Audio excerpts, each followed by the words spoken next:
today's recipe, gagawa tayo ng palitaw balls. Yan. So, meron ako ditong glutinous rice. Meron akong sesame seed. May sugar. Tsaka dried coconut. So, yan. Wala akong mabiling fresh. So, dried yung gagamitin ko. Yan. Handa na natin siya, guys. So, yan. Lalagay lang natin yung half nito. Hindi natin siya lalahatin kasi baka sobrang dami na. Half lang ilalagay natin.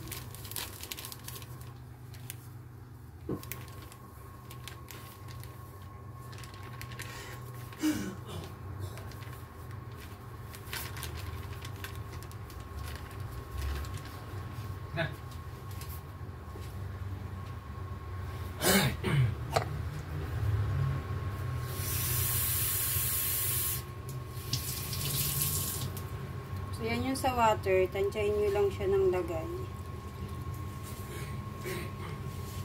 Yan. Pag sumobra siya sa water, dagdagan nyo na lang siya ng flour.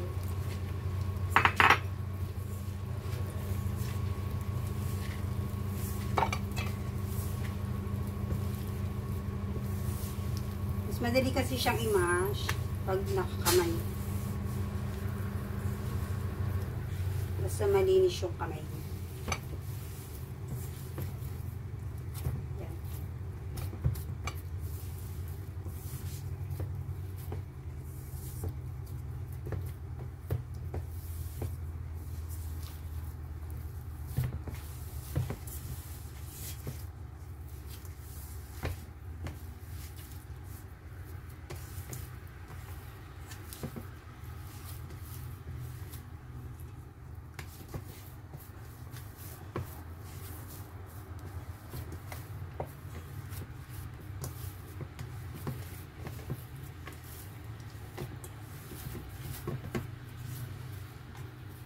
Yan, ganyan na siya.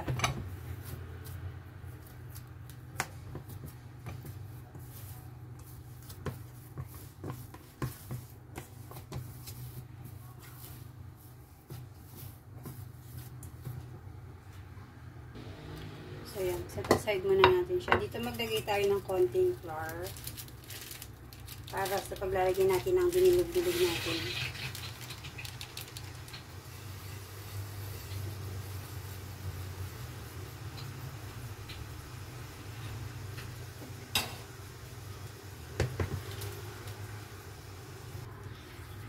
Yan, so yan guys.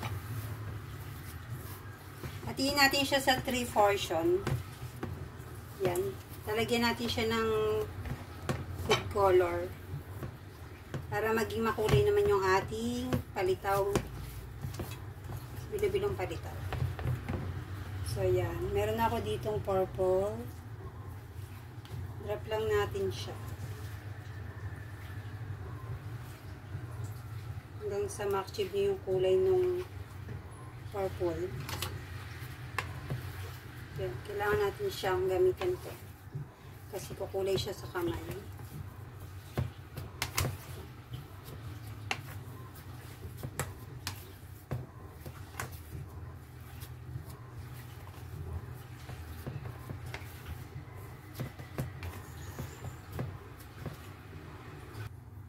So, yan guys. Okay na yung ating purple color. Yan na siya. So, yan. Next tayo sa set aside natin siya dyan. Next tayo dito sa green. Green color naman.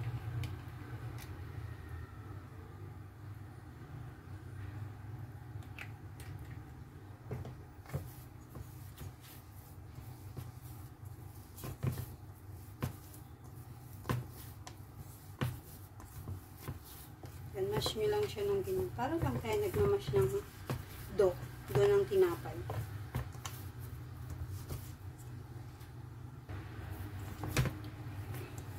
So, yun guys. Okay na yung ating green color.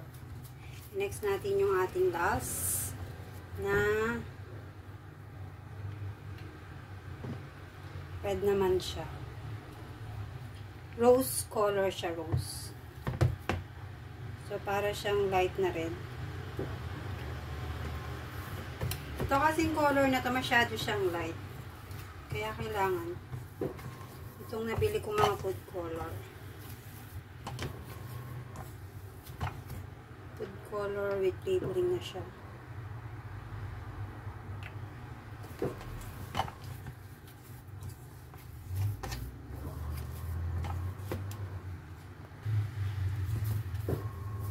So, yan guys. Okay na yung ating pink color. So, mag-i-start na tayong mag-shape ng ating yan. Dito yung ating prefer na yan. Mag-shape lang tayo ng maliit. Yan. Ganito lang kaliit. Kasi pag binoboiled nyo siya, lumalaki din yung ating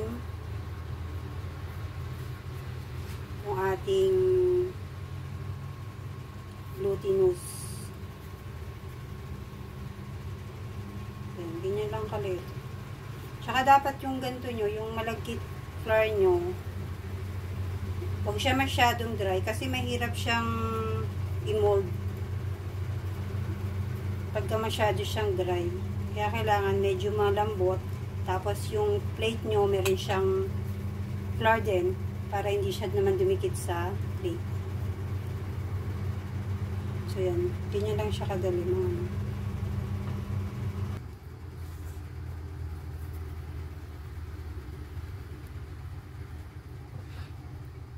So yan guys, natapos na natin yung ating purple color. Dito naman tayo sa ating green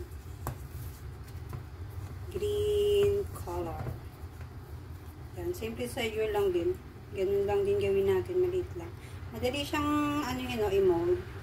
Basta malambot yung inyong glutinous flour. Hindi siya masyadong matigas.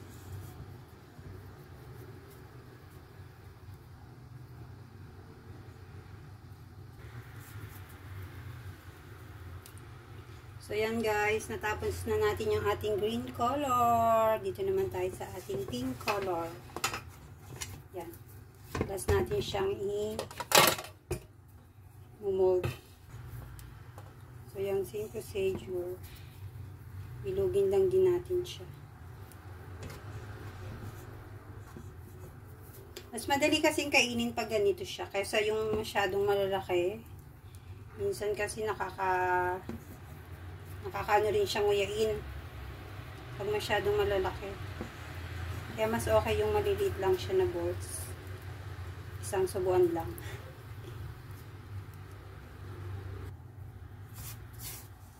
So yun guys, natapos na rin natin yung ating pink.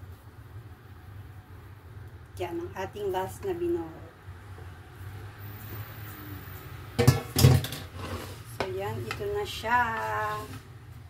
Prepare na natin ang ating pagluluto. Hello guys! So yun, pakukulaan na natin yung ating palitaw balls. So yun, nagpakulo na ako dito ng tubig para madali na siyang maluto.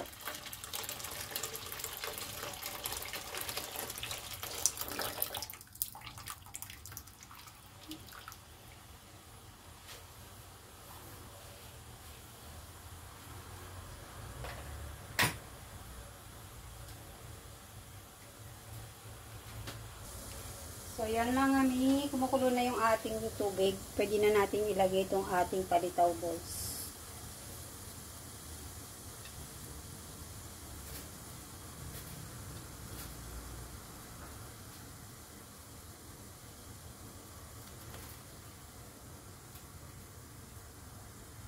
Yan, lagay na rin natin yung ating kulay pink na palitaw balls. So, para sabay-sabay na silang maluluto.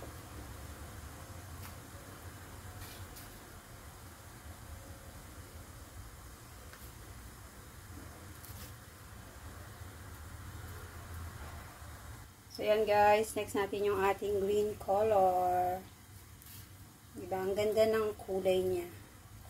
Makulay ang ating palitaw. Napakasarap tignan. Siyempre, masarap din dapat ang lasa.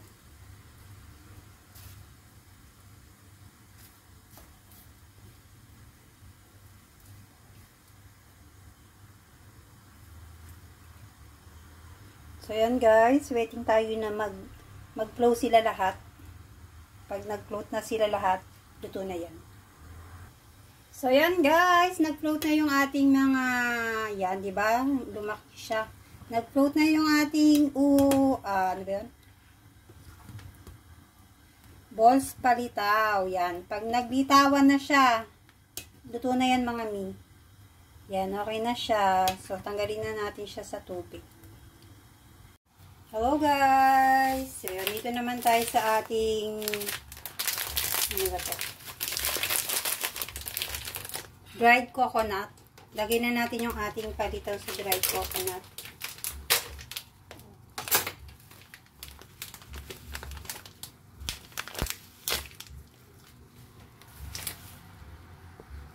So, yun. Maglagay lang tayo sa plate.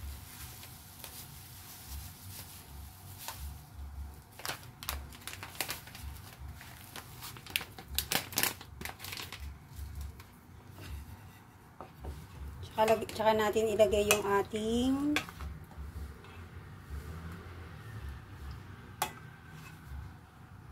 yan. Yung ating palitaw balls.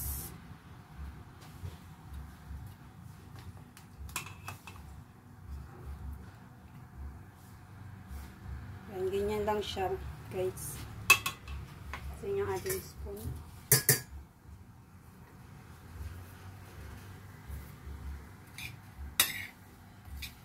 So, yun.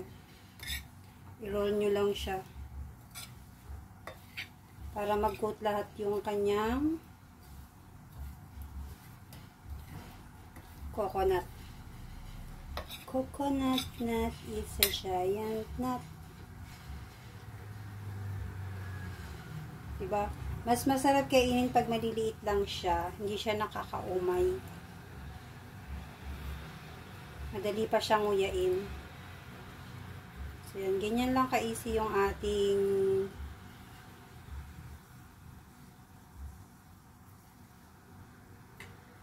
palitaw balls. Ay.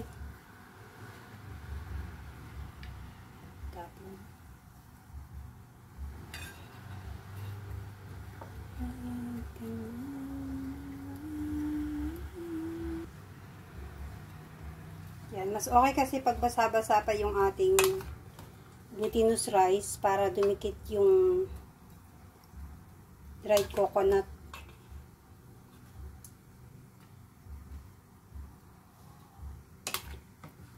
So yan, pag kulang pa yung dried coconut sa plate, dagdagan nyo na lang siya.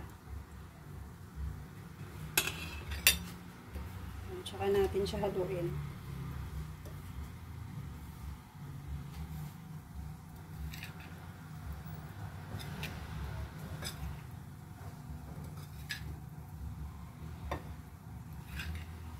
Para siyang nakapuno balls.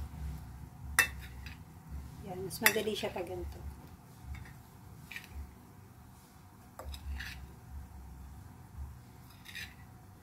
Tsaka hindi madaling mapanis tong ating palitaw balls kasi hindi fresh yung nyug niya. Dried yung nyug niya. So, yan guys. Next naman natin lutuin yung ating sesame seed. I-mix natin ito sa yan, may na lang yung apoy natin.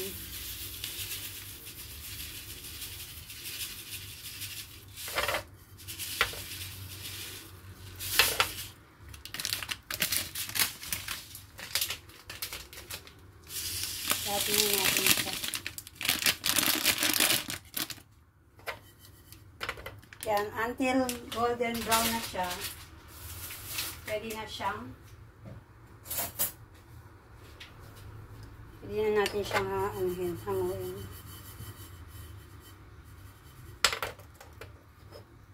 So yan, low fire lang yung atin kasi baka masunog. So, yan guys, nag-golden brown na yung ating sesame seed. So, lutuin pa natin siya ng konti. Yan.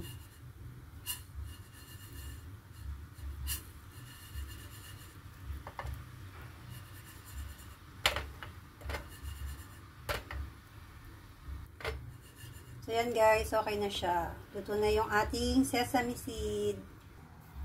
So, yan, isali na natin siya sa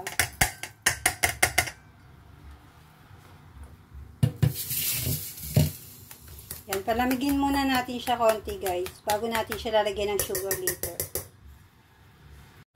So, yan guys, dito naman tayo sa ating sesame seed. Lagyan na natin siya ng sugar. Tapos, i-mix na natin siya.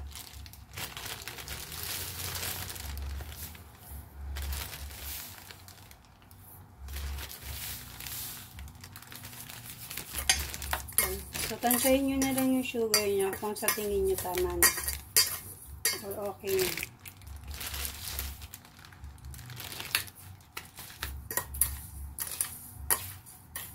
Yan. So, dito na tayo sa ating palitaw balls. Pwede na natin siyang ilagay sa top. Yan, ganyan lang natin siya. So, meron na tayong pang merienda.